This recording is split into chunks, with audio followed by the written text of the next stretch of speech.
Hi guys, today I'm going to test out my little soldering jig here. I'm going to be putting some wires in my Tekin 4800 motor, which is a new one. I already got it tinned, but I got to straighten it up because it's all went down the sides here. So I'll straighten all that out, and I'll get back to you after I get some wires tinned on the battery connectors, or the bullet connectors, and see how this thing works. I'll be right back.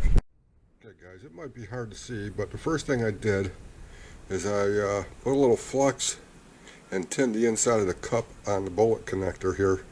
So when I tin the wire and stick it in, it won't be so full of solder that it runs out through the bleed hole and goes down into the banana plug itself. So I'll be right back. Okay, it's very hard to see. This damn thing don't focus very good, but there's no extra or excess solder flowing through that little bleed hole there. And I know I got another one here. I can show you what I mean. And I have had them where the solder flowed down into the banana plug itself and made it really stiff, and it just was no good. I had to throw them out. So you don't want to overdo it with those. So I got two done. This one's a little crooked, but you know what? I don't care. And the installation's a little farther than the other one here, but I'm going to shrink wrap them. That part still spins freely, so it's smooth. They rotate, and you can see how the solder's in the joint completely. So don't overfill them, don't overdo them. You'll be good to go. Okay, got my shrink wrap out. Slip it over the ends. Once I get it to where I want it, I'll shrink them down, and then I can trim up the other end of the wire and mount it to the motor. Alright, be right back. Alright, so I got two on, and what I'm going to do is I'm going to take my little Weller soldering gun. I'm going to heat up the tip for a second. I got the wire tinned, got the tabs tinned. I'm going to set it on there. I'm going to heat it up until it starts to flow.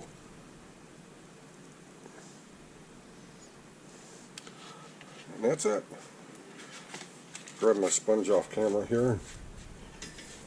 Clean up the tip. Make sure the tip is clean. Gotta have a clean tip. So I'm good for the next round of soldering. And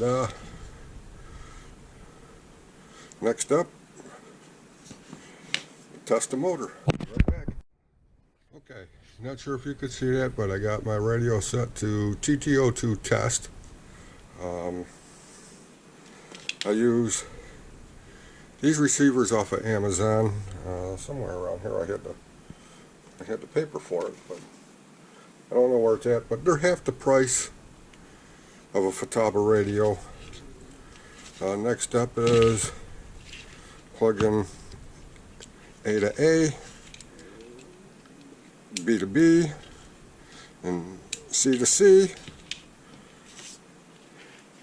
Remember that old rule, people. 1 to turn, 2 to burn. So plug the ESC into channel 2. Take your battery pack or power supply, plug that in. Turn it on.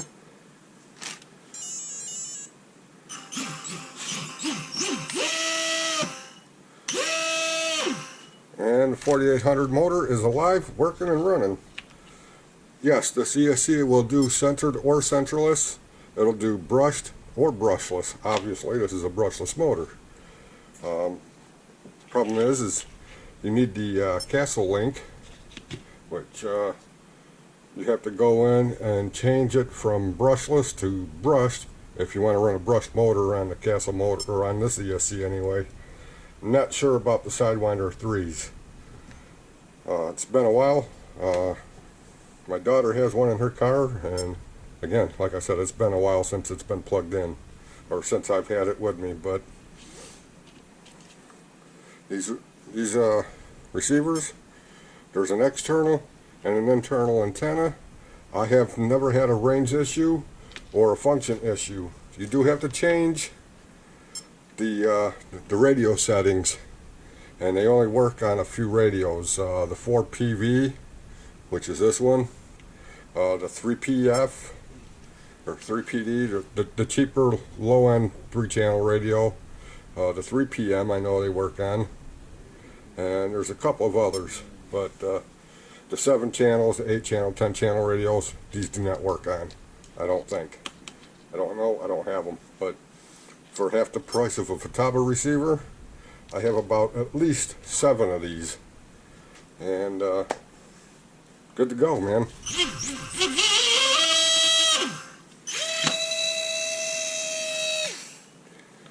I'm not sure how much charges in that battery, but it's all wired up, good to go. And we'll see you on the next one, guys. Have a good one. Thanks for watching. And oh, by the way, if you don't have one of these, if you don't use the old pliers and rubber band trick to hold your connectors or wires, this thing works great. Again, it doesn't do the female pins, but in my last video when I reviewed this or opened it up and looked at it, showed you how you could utilize that to get it to work if you need to use it for that. So it works. That's all I can say. It works. Still have to do some connectors because I haven't done any connectors with it yet, but in due time, because I got another 880 ESC that I'm going to be swapping into my race clod, and that needs connectors. So again, thanks for watching, people, and have a good day, and we'll see you on the next one. Bye for now.